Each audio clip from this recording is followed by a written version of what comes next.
Praise lord. మత్తయి సువార్త 12వ అధ్యాయము చదువుకుందాం. ఆ కాలమందు యేసు విశ్రాంతి దినమున పంట చేలలో పడి వెళుచుండగా ఆయన శిష్యులు ఆకలిగొని వెన్నులు త్రుంచి తినసాగిరి. పరిసయ్యులది చూచి, ఇదిగో విశ్రాంతి దినమున చెయ్యకూడనిది మీ శిష్యులు చేయుచున్నారని ఆయనతో చెప్పగా, ఆయన వారితో ఇట్లనెను, తానును తనతో కూడనున్న వారును ఆకలిగొని ఉండగా దావీదు చేసిన దాని గూర్చి మీరు చదవలేదా? అతడు దేవుని మందిరములో ప్రవేశించి యాజకులే తప్ప తానైనను తనతో కూడా ఉన్నవారైనను తినకూడని సముఖపు రొట్టెను తినెను. మరియు యాజకులు విశ్రాంతి దినమున దేవాలయములో విశ్రాంతి దినమును ఉల్లసించియు నిర్దోషులై ఉన్నారని మీరు ధర్మశాస్త్రమందు చదవలేదా? దేవాలయము కంటే గొప్పవాడు ఇక్కడ ఉన్నాడని మీతో చెప్పుచున్నాను. మరియు కనికరమునే కోరుచున్నాను గాని బలిని నేను కోరను అని వాక్యభావం మీకు తెలిసి ఉంటే నిర్దోషును దోషులని తీర్పు తీర్చకపోదురు. కాగా మనిషి కుమారుడు విశ్రాంతి దినమునకు ప్రభు ఎన్నాడనెను. ఆయన అక్కడి నుండి వెళ్ళి వారి సమాజ మందిరములో ప్రవేశించినప్పుడు ఇదిగో ఊచచేయగలవాడొకడు కనబడెను. వారు ఆయన మీద నేరము మోపవలెనని విశ్రాంతి దినమున స్వస్థపరచుట న్యాయమా అని ఆయనను అడిగిరి. అందుకైన మీలో ఏ మనుషునికైనను ఒక గొర్రెయుండి అది విశ్రాంతి దినమున గుంటలో పడిన ఎడల దాన్ని పట్టుకుని పైకి తీయడా? గొర్రె కంటే మనుషుడు ఎంతో శ్రేష్ఠుడు. కాబట్టి విశ్రాంతి దినమున మేలు చేయట ధర్మమే అని చెప్పి ఆ మనుషునితో నీ చెయ్యి చాపమని. వాడు చెయ్యి చాపగా రెండవ దాని వల్ల అది బాగుపడెను. అంతటా పరిసయ్యులు వెలుపలకు పోయి ఆయనను ఎలాగ సంహరింతుమా అని ఆయనకు విరోధముగా ఆలోచన చేసిరి. యేసు ఆ సంగతి తెలుసుకొని అతడి నుండి వెళ్ళిపోయాను. బహుజనులు ఆయనను వెంబడింపక ఆయన వారందరినీ స్వస్థపరిచి తన్ను ప్రసిద్ధి చేయవద్దని వారికి ఆజ్ఞాపించాను. ప్రవక్త అయిన యెషయా ద్వారా చెప్పినది నెరవేరినట్లు అలాగూ జరిగాను.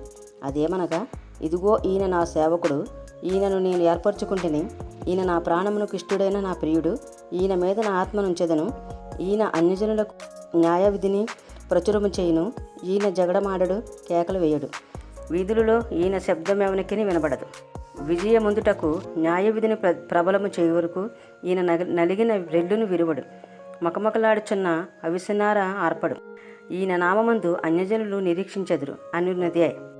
అప్పుడు దెయ్యము పట్టిన గ్రుడ్డివాడును మోగవాడునైన ఒకడు ఆయన వద్దకు తేబడెను. ఆయన వారిని స్వస్థపరిచినందున ఆ మోగవాడు మాటలాడు శక్తియు చూపును గలవాడాయను. అందుకు ప్రజలందరూ విశ్వముంది ఈయన దావీదు కుమారుడు కాడా అని చెప్పుకొనుచుండిరి. పరిసయ్యులు ఆ మాట విని, వీడు దెయ్యములకు అధిపతి అయి బయల్జెబూలు వలనే దెయ్యములను వెళ్ళగొట్టుచున్నాడు గాని మరి ఒకని వలన కాదనిరి. ఆయన వారి తలంపులు నెరిగి వారితో ఇట్లనెను, తనకు తానే విరోధముగా వేరుపడిన ప్రతి రాజ్యము పాడైపోను. తనకు తానే విరోధముగా వేరుపడిన ఏ పట్టణంలోనూ ఏ ఇల్లైనను నిలవదు. సాతానును వెళ్ళగొట్టిన ఎడల తనకు తానే విరోధముగా వేరుపడను. అట్లయితే వాని రాజ్యం ఎలాగూ నిలుచును? నేను బయల్జెబూలు వలన దెయ్యములను వెళ్ళగొట్టుచున్న ఎడల మీ కుమారులు ఎవరి వలన వాటిని వెళ్ళగొట్టుచున్నారు? కాబట్టి వారే మీకు తీర్పరులైందురు. దేవుని ఆత్మ వలన నేను దెయ్యములను వెళ్ళగొట్టుచున్న ఎడల నిత్యముగా దేవుని రాజ్యం మీ యొద్దకు వచ్చి ఉన్నది. ఒకడు మొదట బలవంతుని బంధింపని ఎడల ఎలాగా ఆ బలవంతుని ఇంటిలో చొచ్చి అతని సామాగ్రి దోచుకొనగలడు? అట్లు బంధించిన ఎడల వాని ఇల్లు దోచుకొనును. నా పక్షమున నుండని వాడు నాకు విరోధి, నాతో కలిసి సమకూర్చని వాడు చెదరగొట్టువాడు. కాబట్టి నేను మీతో చెప్పినదేమనగా, మనుషులు చేయి ప్రతి పాపమును దూషణయు వారికి క్షమింపబడును గాని ఆత్మ విషయమైన దూషణకు పాపక్షమాపణ లేదు. మనిషి కుమారునికి విరోధముగా మాట్లాడడానికి పాపక్షమ కలదు గాని పరిశుద్ధాత్మకు విరోధముగా మాట్లాడడానికి ఈ యుగమందైనను రాబోబు యుగమందైనను పాపక్షమాపణ లేదు. చెట్టు మంచిదని ఎంచి దాని పండును మంచిదే అని ఎంచుడి, లేదా చెట్టు చెడ్డదని ఎంచి దాని పండును చెడ్డదే అని ఎంచుడి. చెట్టు దాని పండు వలన తెలియబడును.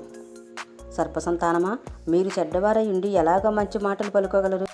హృదయమందు నిండియుండు దానిని బట్టి నోరు మాటలాడును కదా.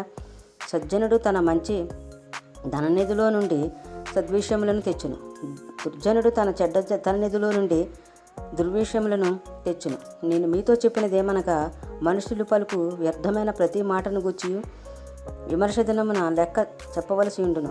నీ మాటలను బట్టి నీతిమంతుడని తీర్పు నొందుదువు, నీ మాటను బట్టియే అపరాధువని తీర్పు నొందుదువు.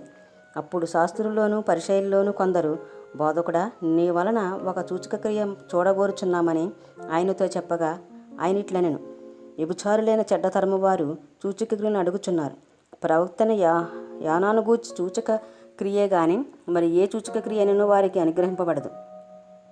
యోనా 3 రాత్రింబగలు తిమింగములం కడుపులో ఎలాగుండునో అలాగ మనుష్య కుమారుడు 3 రాత్రింబగలు భూగర్భములో ఉండును.